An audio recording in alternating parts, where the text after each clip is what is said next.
guys talk about is girls and cash. These times they ain't even got none. It ain't hard to see when I step in the dance. Yeah, the party's lit and it gets done. Turn up the music and we jump in. All the people around just jump in. Turn up the music and we jump in. All the people around just jump in. Bounce and vibe, get the drink and we dance all night. Vibe and bounce, get the drink and the girl on the couch. Bounce and vibe, get the drink and we dance all night. Vibe and bounce, get the drink and the girl on the couch. Yes. My guy, tell them who you are and where you're coming from, bro. I go by the name Great Adamz. I am coming from Northampton, the Midlands, UK. Born and bred in Nige, Warri Boy, South, all of that.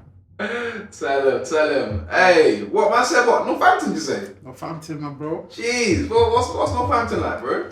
Hey, Northampton is a bit. What's the best way to put it? It's very multicultural. You know, it's very it's nice and quiet. Lots of amazing people. The music there is quite crazy at the minute. The music scene is a bit mad, I can't lie. Some very good up-and-coming artists that I think will definitely top the UK charts at some point. The fun thing is it's just that little town that just got lots of amazing people.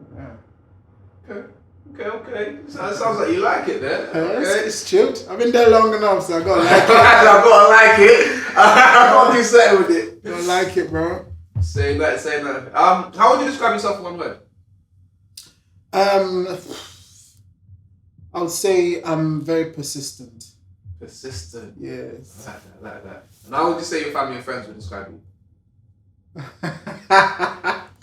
Them ones. I think my family would describe me as someone that they can trust. Mm-hmm. I think my friends would call me reliable because I think that's just. My friends would come to me for help if it's really something that they need doing. I'll do whatever they want. You know what I mean? So.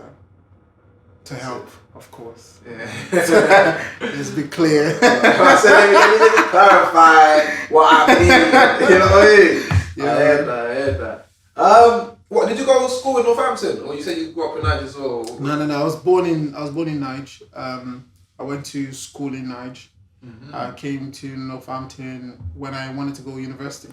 Okay. So I actually also lived in South London when I first moved to the UK. South East London actually. The Woolwich area, you know the Woolwich.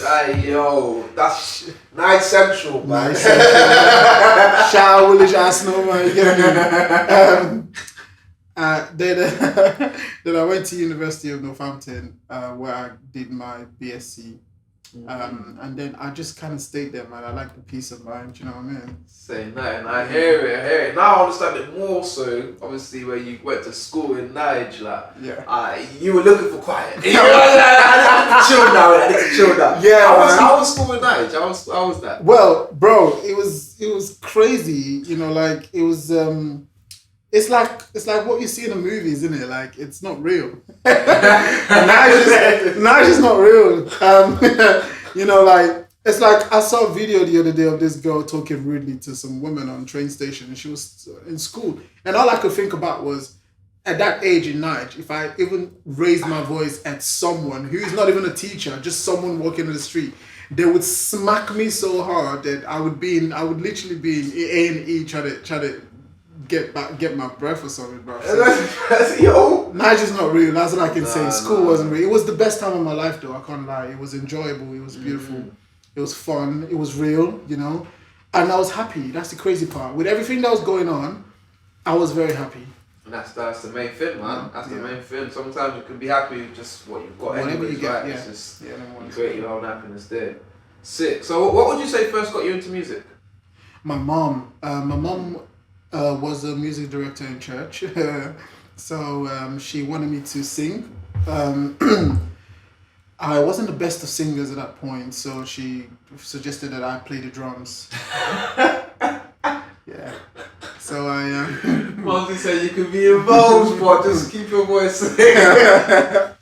So yes, I ended up playing the drums for a bit, became very good at it, and then went back to singing. So I think the person who got me into music would be my mom. Yeah. Okay. So. And so obviously that was in the church. That's gospel and stuff. What would you say your genre is right now? Well, I would say I'm more of an Afro pop. See, everyone puts everyone in Afro beats sometimes, which annoys me, but I'll call myself more an Afro pop artist. Some people have said I do Afro dancehall as well. I do like a bit of dancehall kick in my Afro beats, so, but I would more or less classify myself as an Afro pop artist. Yeah. Okay, sick. And what would you say your creative process is? Like when you go to approach making a track, or even writing, like what is that process? Well, with me, it's more about, I like to feel what I'm writing. So if I feel the beat, first of all, for me, I don't just, like sometimes people bring a beat and they go, I've got this idea and everything, but I'm like, yeah, idea might be good, but the beat might not work for me. So for me, the most important thing is that the beat has to resonate to me. And then the process of writing is a lot more easier because once I understand the beat and I understand the melody, everything else just flows, in itself. So that next process is just kind of getting an idea of what I feel at that moment and I put it into words. Yeah. Sick. Like that. It's got like naturally. Yeah. 100%. Yeah. You can't force it on the beat, man. No. You hear it as well. So have you worked with any other artists? Like, do you collaborate a lot? Is that a process you enjoy? Yeah. I've done lots of collaboration. I've worked with Afrobeat legend Terry G. My little single Dirty Wine features Terry G, which is doing crazy numbers on Spotify and YouTube. I've done various features in the last few years. So I've featured various artists from Northampton. My latest single, which features Mobile Awards on Song of 2020 class, Cray Wolf and Zeta, Link Up remix. That's almost on 200,000 views now. It was only dropped like 2 weeks ago. Sick. That's one of my biggest songs at the minute. It's doing crazy. So that's probably my favorite feature right now, that one. Nah, great, man. It's just elevating the platform as well. Obviously, that's kudos to what you're doing as well. Obviously, like collaboration works both ways. So, it's great stuff, man. What would you say inspires you at the moment? Right now, in terms of music, I think the one person right now that I love listening to, or I have been listening to quite a bit recently, I would say it's Fireboy. Yeah, I have been eating Fireboy up just because his album, every single song seems to resonate in a different way. There's some artists that you just know what you expect. With Fireboy, you don't really know. You have to keep digging, and then you feel, oh, this is beautiful, this is dark, this is lovely, this is bright. There's so many different sets to it. I do love Asake. I can't lie, I'm listening to Asake quite a lot. Shout out to the Asake fans, but right now I think Fireboy is doing it for me. Sick. I very much enjoyed Fireboy. I went to see him live last year in Nige, man. He's great performer as well. Good. He's his songs are great as well, man. I'm loving his vibe. Yeah. What would you say at the moment, like through your journey, is the biggest obstacle that you've had to face? To be honest, I think the biggest obstacle, especially as a musician, an Afrobeat musician, is in the UK, is support. I think the UK, as a UK Afrobeat artist, you get very minimal support because you're not, unless you're a Burna Boy or you're Wizkid, you don't normally get played in radio stations as much.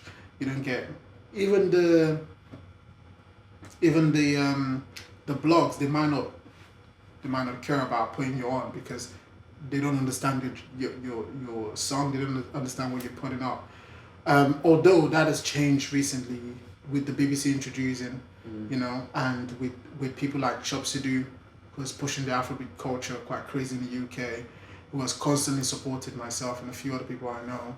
But I think the biggest obstacle is that, people might not necessarily understand your music, so they might not promote it. That's it's a good approach, or a good take, look on that film as well. People not, sometimes they just don't understand. They just don't understand it. Yeah, it's well. not like they hate it. They just don't know what to do with it. Exactly what you just said. You know. No, I hear that. Now this is I'm touching on this question now, but obviously I heard a little conversation around earlier. Yeah. And I think obviously this question's gonna touch on that. But have you ever been arrested or gone prison? Hey, listen. I don't think there's any youths in Nigeria, who does music or anything just by living. You know, you go prison. You know, it's literally now because we have like very crooked policemen. You know, people who just oppress people. And yes, I have been arrested by the Nigerian police. I've never been in prison in the UK. I've never been arrested in the UK actually. But yes, the Nigerian police have arrested me for mistaken identity, for something I did not do, which they later released me for. But yeah, I would not want to say more than that. But yes, they have. Yes. That's it. I don't think this is a surprise. Because if I say more now, and I land in Nigeria this year, they might be waiting for me in Mauritania. This interview. So you remember that interview you did in London? That we are crooked. We have come to crooked you. So I gotta be careful, fam. You get me? Let me not get you boss up. I want you to have a good trip when you go back. Exactly.